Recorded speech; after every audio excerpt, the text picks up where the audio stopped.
Welcome to the Emerging Minds podcast. You're with Sophie Guy, and today I'm joined by Jackie Amos, a child and adolescent psychiatrist, for a discussion about intergenerational trauma and ways of working with severely distressed families. Jackie currently works with Centacare's family reunification and preservation teams in South Australia, where she trains and supports staff in parallel parent and child therapy, an intensive attachment and trauma-focused therapy that individually supports the mother and child as well as their relationship. Thank you, Jackie, very much for joining me today. Thank you for inviting me. I guess to start with, it would be good to hear a bit about your background, including a little bit about your doctoral research. Sure. My interest in this area really started a long way back in my psychiatric training when I did my child and adolescent experience rotation, but also working with young people who were diagnosed with borderline personality disorder. And at the same time, I was training in Gestalt psychotherapy and began to see people for long-term psychotherapy and realised that a lot of the people I was seeing were talking about difficulties that came from early in their lives. And so I got really interested in pursuing that kind of idea in all sorts of different ways, and eventually became a child and adolescent psychiatrist with the hope of kind of interrupting family patterns that were distressing for all family members to see if that would improve outcomes for young people. And it was in the process of doing that work and starting to question how could we both support parents who were clearly struggling with their own histories to be able to work constructively with their children who were also struggling with emotional and behavioural issues without losing the focus on the child. And it was in trying to answer that question that I first came across my PhD supervisor, and she invited me to come and do a PhD with her, and we spent the time of my PhD trying to investigate kind of how mothers found themselves in a predicament where they deeply loved their children but struggled to be the parent they wanted to be, and kind of what the impact on the child was, and how, by understanding the pathways by which the relationship gets to the place that it gets to, could we identify the points where you could disrupt those pathways and promote healing. There's a lot of interesting research, but research that had been going along on its own lines, and what we wanted to do was see if we could pull the whole lot of that research together into a model that not only made sense theoretically and made sense academically, but that we could directly translate into what do you need to do on the ground to make a difference for these families. And for listeners who are not familiar with your PhD research, could you talk a little bit about the model that you're referring to? Sure. So we built the model in stages, and so it's probably easier to talk about a little bit in stages. But essentially, we built two complementary models which we later brought together in a single model. And what we did was we chose an overarching framework, which was attachment theory, which led us to choose kind of evolutionary theory or evolutionary theoretically inspired research to try and get some consistency in the model. And then what we tried to do was sort of plot a life cycle model of a parent, a child or an infant who grows up to become a mother and has her own baby, and how having a baby can impact that mother. So we started out with the mother as infant, and we had a look at what can happen if somebody, through things outside of their control, doesn't receive the care, optimal care as an infant. So we looked at attachment theory and looked at mainly disorganised attachment, and took the idea that that infant can be exposed to fright without solution when a mother is unable to attend to her infant's needs because of her own trauma. But also we added some ideas to that perhaps this infant is also subject to shame, most particularly when an infant reaches out to connect with a mother with excitement or joy or love, and that mother is unable to respond for whatever reason, and that infant experiences not being met kind of in their uniqueness and treasured, cherished. What we hypothesised is that this wound, which we call the primary relational wound, sits at the core of a lot of the intergenerational difficulties that we see where relationships in multiple generations are distressing for both parties. And we then kind of said, well, if that sits at the core, what happens next as this infant begins to develop? And so, drawing quite a lot on the work of Giovanni Liotti, we suggested that this infant tries all sorts of strategies to manage this shame and fear without solution. We said that mainly these would be individualistic anti-predator defensive strategies, so things like fight or flight or freeze, or trying to avoid the parent, and realised that a lot of those strategies would be ineffective when the infant is kind of dependent on the mother for survival. And that became one of the big questions to answer. How do you stabilise distress in a relationship where both members need to be together and want to be together? Mm-hmm. So we drew on the theories of structural dissociation of the personality and suggested that the kind of fear and shame without solution and the sort of ineffective defences get sort of pushed off to the side and away from the rest of the developing personality. And so the personality becomes split between the sort of other aspects of the person that continue to develop and the attachment aspects which get kind of pushed away to the side, but that then can be reactivated or brought back into consciousness by certain circumstances. And that left us with another question, which was, well, if that gets pushed off to the side, how then does this dyad manage over the long term? Because that's quite an unstable solution.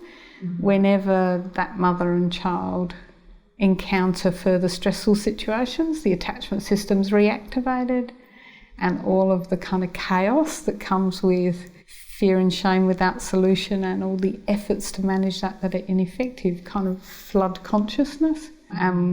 We're suggesting that that's an extremely distressing, unmanageable state that's not really experienced in words and pictures as a memory, but is experienced as a flood of physical and somatic and emotional sensations that kind of don't have a context. Mm. And so when that happens, that infant or that mother or both don't understand that this is the reactivation of a memory, and they kind of think that the problem lies within their relationship and that for the mother the infant is the source of distress, and so she tries to act on the infant. Mm-hmm. And in the process of acting on the infant in kind of desperate defensive ways, stabilises her own internal state. And I've kind of jumped now from mother as infant to the mother having that early infancy trauma reactivated by her infant. Mm-hmm. But there's kind of a bit in the middle that I've missed out that I'll kind of go back to now, because if that's the state that's happening in the mother-child relationship, and there's this constant risk of reactivation of trauma and stabilisation in that kind of desperate way, which might well look like acute maltreatment, then there's got to be another solution that stabilises that unstable state. Uh-huh. So we kind of got a model that's got a primary relational wound in the middle, at the beginning. Mm-hmm. Then we've got this kind of unstable stabilisation of the structural dissociation, but that can be reactivated. And we thought, well, there's something else must happen here, because that feels too unstable to be a lasting or enduring solution. So we went back to the literature, and there's a lot of observational research in the literature which suggests that children around the age of 5 or 6 in disorganising relationships with a parent will often develop what are called controlling hostile punitive or controlling caregiving strategies.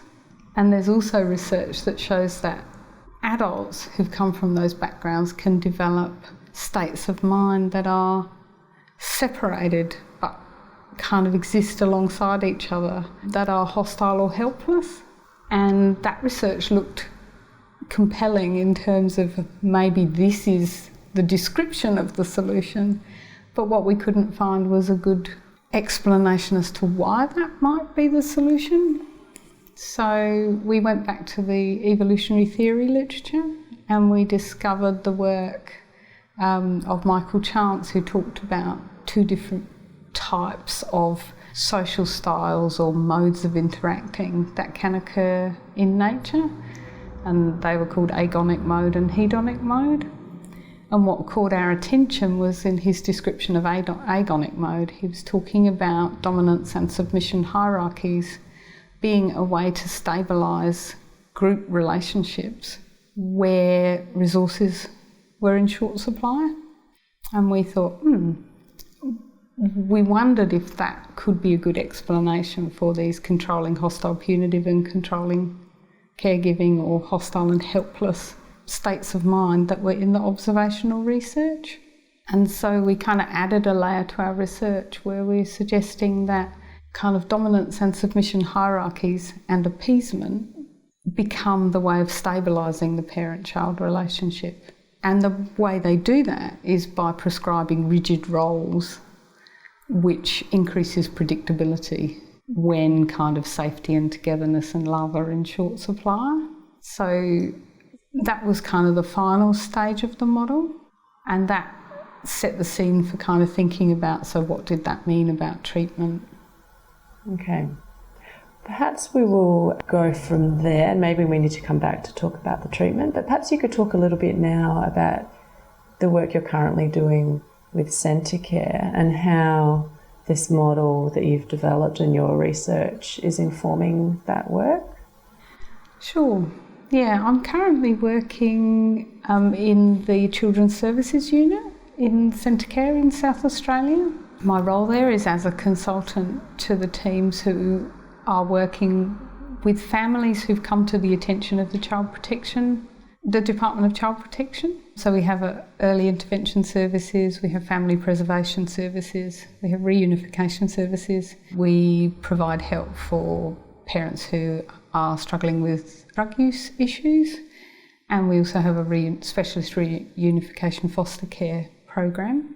Currently I work clinically on the reunification program, and I guess one of the impacts that this model has had on our orientation to intervention with the families is for us to have a look at the existing case management process and see whether we can build into it an increased focus on trying to address the trauma triggers for the parent and the parent's trauma history, in the hope that we can prevent some of the hostile, kind of helpless patterns or the activations of acute kind of trauma, the primary relational wound that we think are interfering often with parenting. But we've also been thinking about, when we bring the parent and child back together, how we help them to understand each other and how we help them to understand how they've become triggers for each other's trauma, as a way of trying to build in some really sustained change for the families so that they can, in fact, go on into the future kind of reunited and have those relationships endure. So we've been trying to add a sort of trauma layer to the existing case management processes. You're listening to an Emerging Minds podcast. Yeah, I'd just like to pick up that idea about how you use the ideas around the primal relational wound, and because my understanding is that, and we haven't really gone into this yet, but that you have used a therapeutic approach called parallel parent and child therapy, and that typically that's quite long-term therapy. So I'm just wondering how you're able to integrate that into the work you do at Centacare, and how does that go, and how successful is it? taking something that's probably quite sustained and needs to be, when I say long term, maybe up to a couple of years. How does that go, feeding that into the work, and how successful is that? Going back to the sort of treatment, we use the theoretical model to predict objectives of treatment, so that instead of kind of people needing to apply a particular therapeutic intervention, what we could have a look at instead was what the objectives of treatment should be, so that people could meet them in any way that they could show kind of met the objectives. And the objectives really are firstly to identify and work with that kind of implicitly encoded emotional memory. So address that trauma, bring it into consciousness, find words for it, and bring it into a story to kind of process that trauma. And the second major objective is to try to get the mothers and children, or fathers and children, to rely less heavily on that agonic mode, the dominance and submission hierarchies, and move into the hedonic mode, which is a sort of cooperative way of relating, which is based on safety and togetherness. And that has some components which are kind of helping the parents and children develop a sense of kind of being different from each other but connected. So we've referred to that as having a differentiated sense of self with agency, and also managing shame. The reason I bring that up here is that in my PhD, one of the ideas we put forward was that one of the most powerful ways to move families into hedonic mode is actually to immerse them in a hedonic relational context. And so one of the things that was already present in Centacare, but that we've been working on intentionally doing, is creating really rigorously cooperative relationships with all of our families, and kind of really embedding treatment in that hedonic framework. So that involves things like transparency, being really clear about roles, responsibilities, our reporting relationships with the department, being really clear that our intention is to cooperate and get alongside the family, to understand things from their perspective, to try to work to develop all the strengths that they have, and to come from a place of respect and genuine dialogue with them. And we've been intentionally really focusing on doing that because our staff have the capacity to spend a reasonable amount of time with families each week.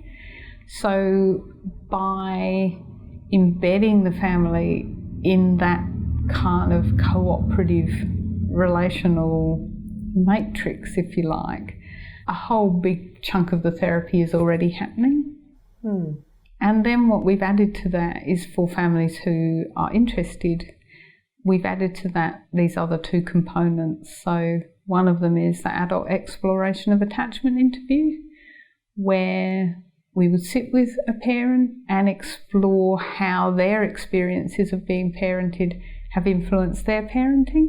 And we do that using a process developed by a woman called Heather Chambers, where we ask two seemingly quite, well, what we do first is construct a genogram of the parents' kind of family with them as the child. And we identify any caregivers who've been significant throughout early childhood right through teen years. And then we would sort of draw what we call an inheritance map of that parent's experiences. And we do that by sort of sitting with a large piece of paper and dividing it down the middle and putting a couple of questions at the top of each column. So one is, what did you learn from your caregiver about being a parent? And what did you learn from your caregiver, whichever one, about being a child? And then we explore the stories they know from their childhood, things they've been told, things they remember, anything at all that comes to mind for them. And we try to pull out of that statements about what it means to be a parent or what it means to be a child. And we end up with a kind of set of maps that help them, parents, to see that they're kind of struggling to change intergenerational patterns and to change things that they've been given in a kind of non-verbal sense right from early in life. And it just allows a bit more choice around those things. But also being confronted with that in words helps people to start to process any trauma that exists kind of in those stories. Mm-hmm. And the second aspect that we are beginning to use in the program is called parallel parent-child narrative. And the purpose of that process is to sort of take a history of the parent-child relationship, but in a therapeutic way. So we're kind of slowing down the process of history taking and spending a lot of time making sense of how people have experienced the relationship, what emotional meanings they've attached to events in the relationship, how past might have intruded on an understanding of an event in the present, but most importantly, looking for the good intentions behind any actions or any distress, to see if we can move people away from sort of blaming each other or blaming themselves. We kind of think about blame as, or kind of existing beliefs as understandable mistakes of meaning, but understandable in the context. And then we spend a lot of time looking for the good intentions behind any actions, so that we can really show people that what has happened is nobody's fault, but that it's really, really sad, and help kind of move from a place where hurts and traumas are the central narrative of their relationship to a new story of the intention to care and connect that's been disrupted by circumstance or context.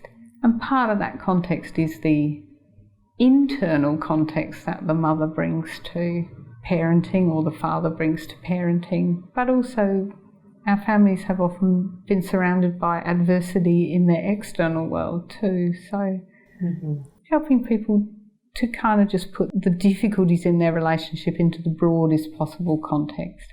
One of those contexts being that nobody sets out to be a terrible parent or to hurt their child or to do anything that, you know, repeats a past that they've found to be painful.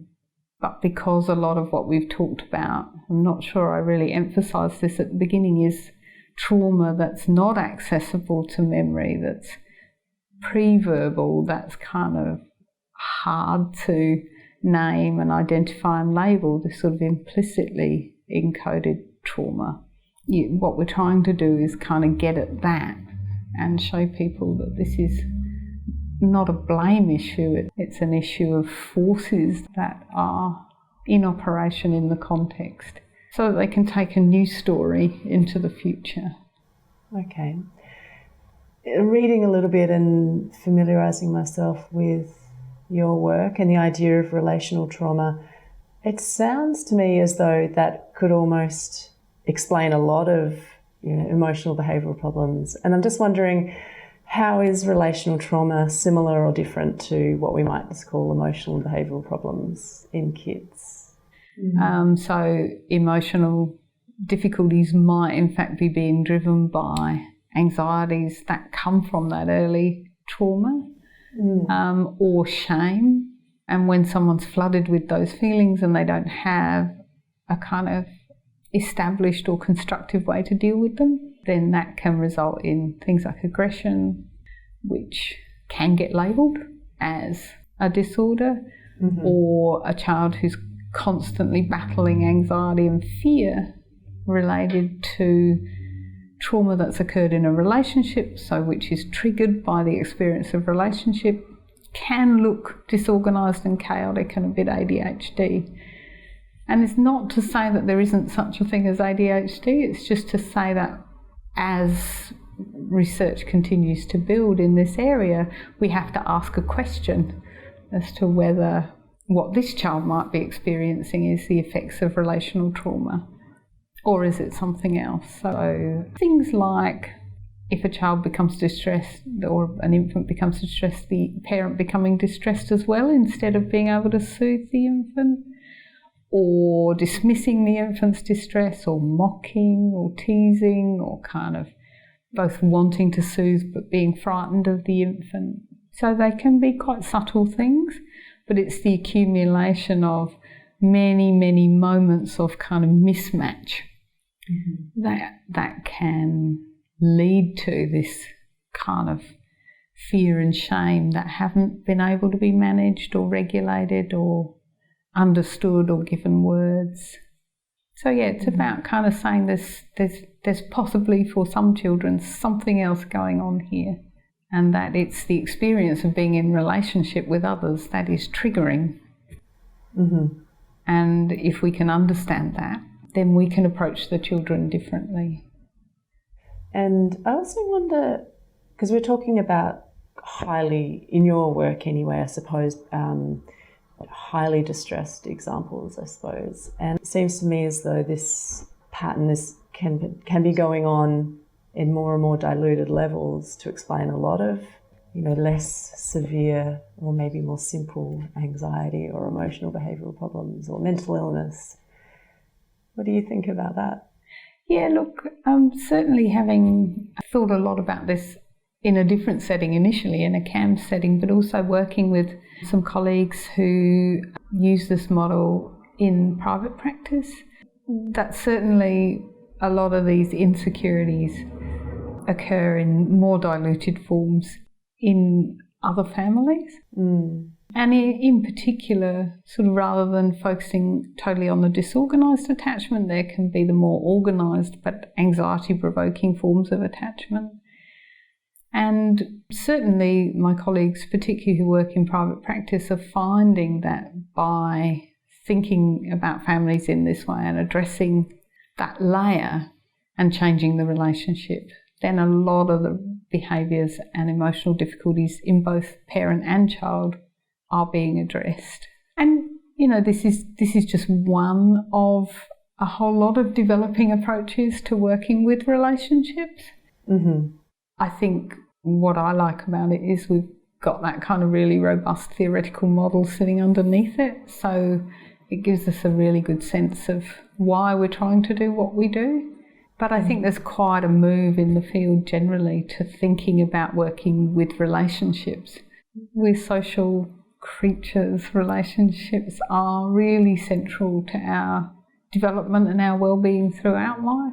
So it seems that the more we understand that, the more clinical approaches are following that path and trying to work in that way. Is there anything that you would like to add to this conversation that I haven't asked you directly in a question? Is there anything else you'd like to say? One of the things that I think is really central to the work we've been developing that we did talk about, but that's quite important to emphasise, is particularly in the child protection space, I think that there has been a tendency to work punitively with parents who've abused their children. I think it's something that people find difficult.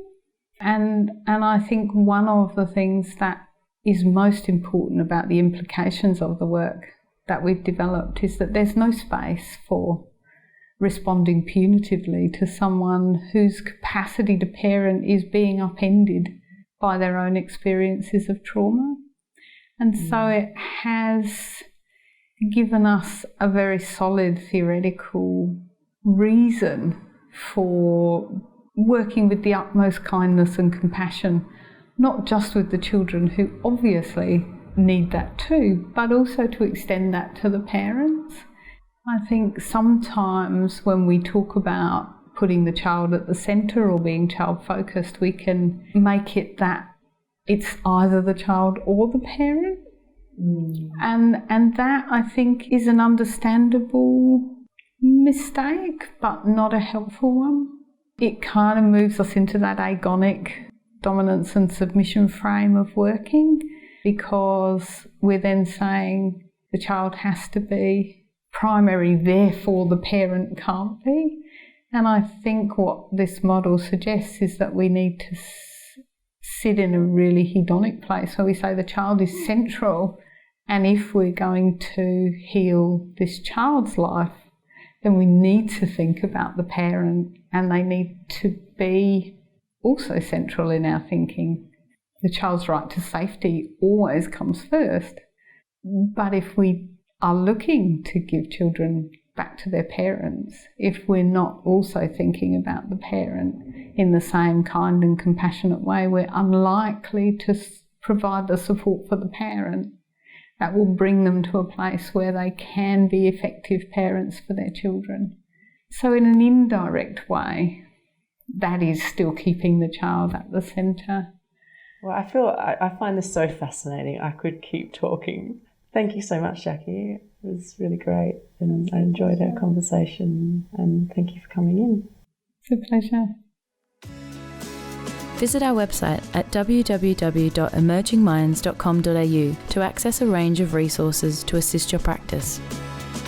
Brought to you by the National Workforce Centre for Child Mental Health, led by Emerging Minds, and delivered in partnership with the Australian Institute of Family Studies, the Australian National University, the Parenting Research Centre, and the Royal Australian College of General Practitioners.